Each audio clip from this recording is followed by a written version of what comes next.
नमस्कार दोस्तों, स्वागत है आपका न्यूज़ का सजेस्ट चैनल में। आज मैं आपके सामने कुछ महत्वपूर्ण योजनाएं लेके आया हूं।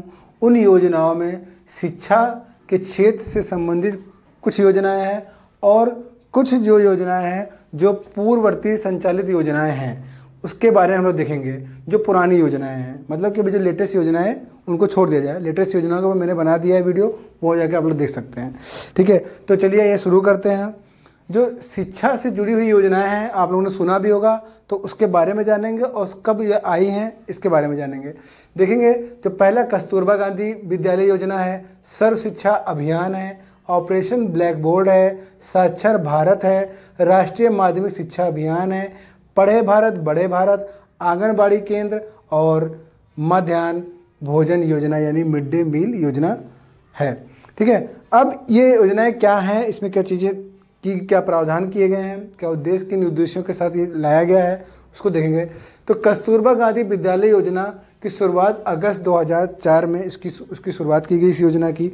और इसका उद्देश्य क्या है, में ध्यान देंगे, SC, ST, अन्य पिछड़ा वर्ग और मुस्लिम समुदायों और गरीबी रेखा से नीचे, देखिए कितने बिंदु हैं इसमें। देखो परीक्षा प्रश्न जब आता है तो कोई ना कोई एक बिंदु मिस कर दिया जाएगा, वहीं परीक्षा पे प्रश्न पूछा जाएगा। तो SC, ST, अन्य पिछड़ा वर्ग, मुस्लिम समुदाय और गरीबी रेखा से नीचे रहने वाली लड़कियों के लिए आवासीय उच्च प्राथमिक स्कूल उपलब्ध कराया जाएगा। मतलब कि 6 से 8 तक के बच्चों के लिए, मतलब 6 से 8 तक के बच्चों के लिए, मतलब उच्च प्राथमिक स्कूल तक के लिए इन बच्चियों के लिए, लड़कियों के लिए ये सुविधा मुहैया कराई जाएगी कि उनको एक आवास भी उपलब्ध कराया जाए। तो किसके किसके लिए? SC, ST, OBC, मुस्लिम समुदाय और गरीबी रेखा से नीचे रहने वाली लड़कियों के लिए आवासीय उच्च प्राथमिक स्कूल 6 से 8।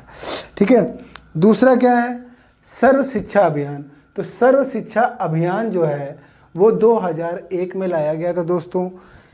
सर्व शिक्षा अभियान, इसमें सिर्फ सन याद रखना है आप लोग को, 2001 में लाया गया था। और इसमें याद रखिएगा कि केंद्र और राज्य जो है वित्त व्यवस्था जो कराएंगे वो 60:60:40 के रेशियो में होगा। मतलब कि 60 जो होगा, 60%, मतलब 100 रुपये में 60% जो हिस्सा है वो केंद्र सरकार वहन करेगी और 40% हिस्सा जो है राज्य सरकारें वहन करेंगी। ठीक है, उसके बाद पूर्वोत्तर में जब चले जाएंगे, जब यही योजना पूर्वोत्तर राज्यों में लागू होगी तो 90 और 10 का रेशियो होगा। मतलब कि 90 जो है वो 90% हिस्सा केंद्र सरकारें वहन करेंगी और 10% हिस्सा राज्य सरकारें वहन करेंगी। ये है सर्व शिक्षा अभियान 2001 में जो लागू हुआ। अब आएंगे ऑपरेशन ब्लैक बोर्ड 1986।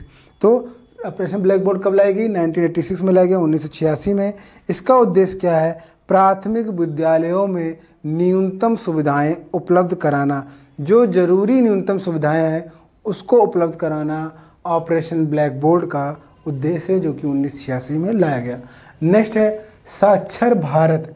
तो साक्षर भारत कब आया दोस्तों? 8 सितंबर 2009 में। तो 8 सितंबर 2009 में लाया गया।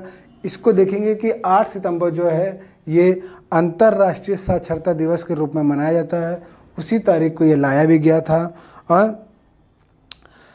और इसमें जो उद्देश्य है वो प्रौढ़ शिक्षा को बढ़ावा देना है। तो प्रौढ़ शिक्षा को बढ़ावा देने के लिए इस योजना को लाया गया है। प्रौढ़ शिक्षा को बढ़ावा देने के लिए साक्षर भारत अभियान चलाया गया। नेक्स्ट जो है राष्ट्रीय माध्यमिक शिक्षा अभियान। तो राष्ट्रीय माध्यमिक शिक्षा अभियान मार्च 2009 में लाया गया दोस्तों। तो मार्च देखेंगे 2009 में साक्षर भारत भी है और राष्ट्रीय माध्यमिक शिक्षा, लेकिन बस ये सितंबर में लाया गया, ये मार्च में। तो राष्ट्रीय माध्यमिक शिक्षा अभियान कब लाया गया? तो ये मार्च 2009 में लाया गया। इसका उद्देश्य है माध्यमिक शिक्षा को बढ़ावा देना और गुणवत्तापूर्ण शिक्षा उपलब्ध कराना। राष्ट्रीय माध्यमिक शिक्षा अभियान का उद्देश्य है। नेक्स्ट जो है पढ़े भारत बड़े भारत, यानी 26 अगस्त 2014 को ये लाया गया था।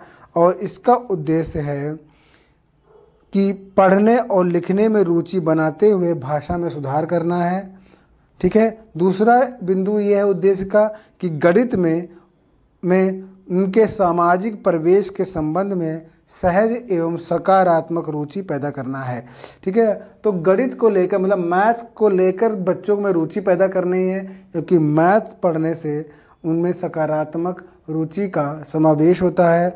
उसमें सकारात्मक रुचियाँ बच्चों में पैदा होती हैं और उनका दिमाग थोड़ा सा एनालिटिकल होता है। इसीलिए मैथ को लेकर मतलब मैथ में रुचि बढ़ाने के लिए और पढ़ने लिखने में रुचि बढ़ाने के लिए भाषा में सुधार करना है। देखिए यहाँ पर भाषा में सुधार करने की बात की गई है।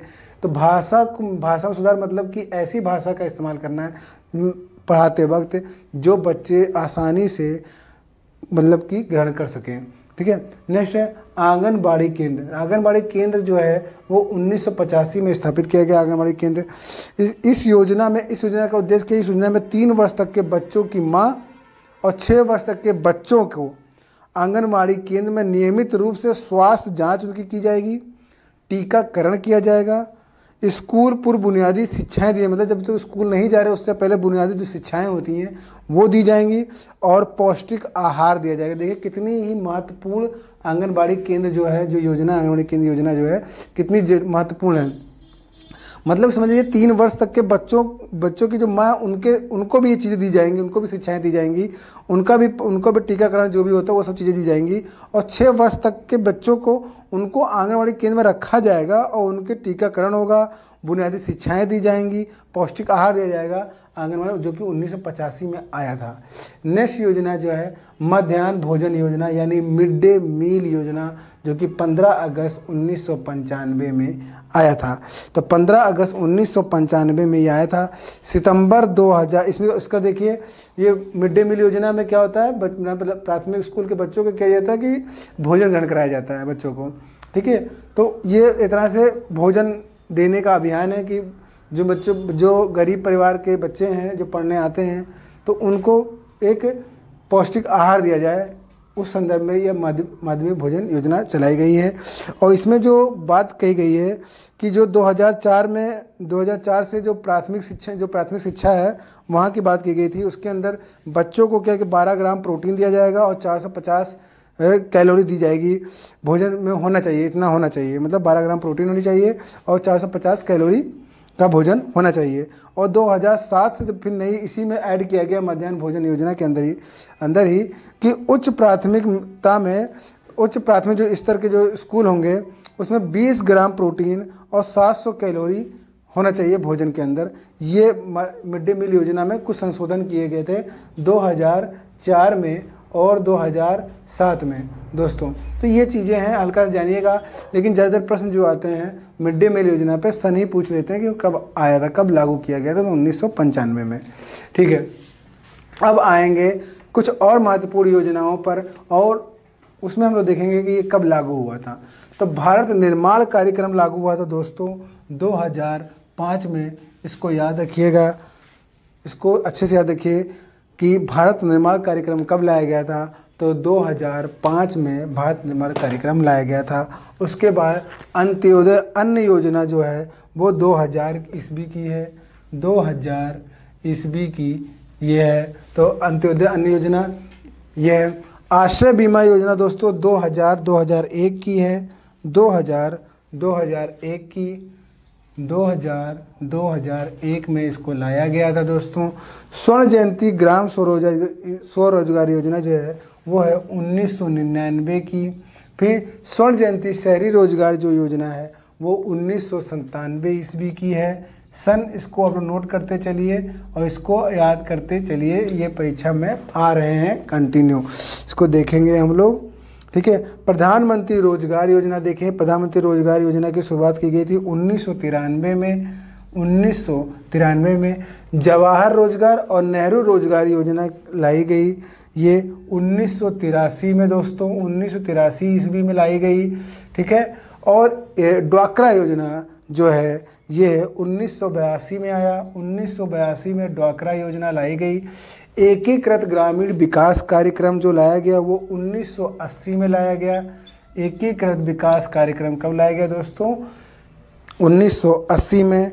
ट्राइसम कब लाया गया? ट्राइसम आपका 1979 है। इसको ये जगह पर नोट कर लीजिएगा, आसानी से एक बार रिवीजन कर लेंगे तो आप परीक्षा में अच्छे से इसको अटेंड कर पाएंगे।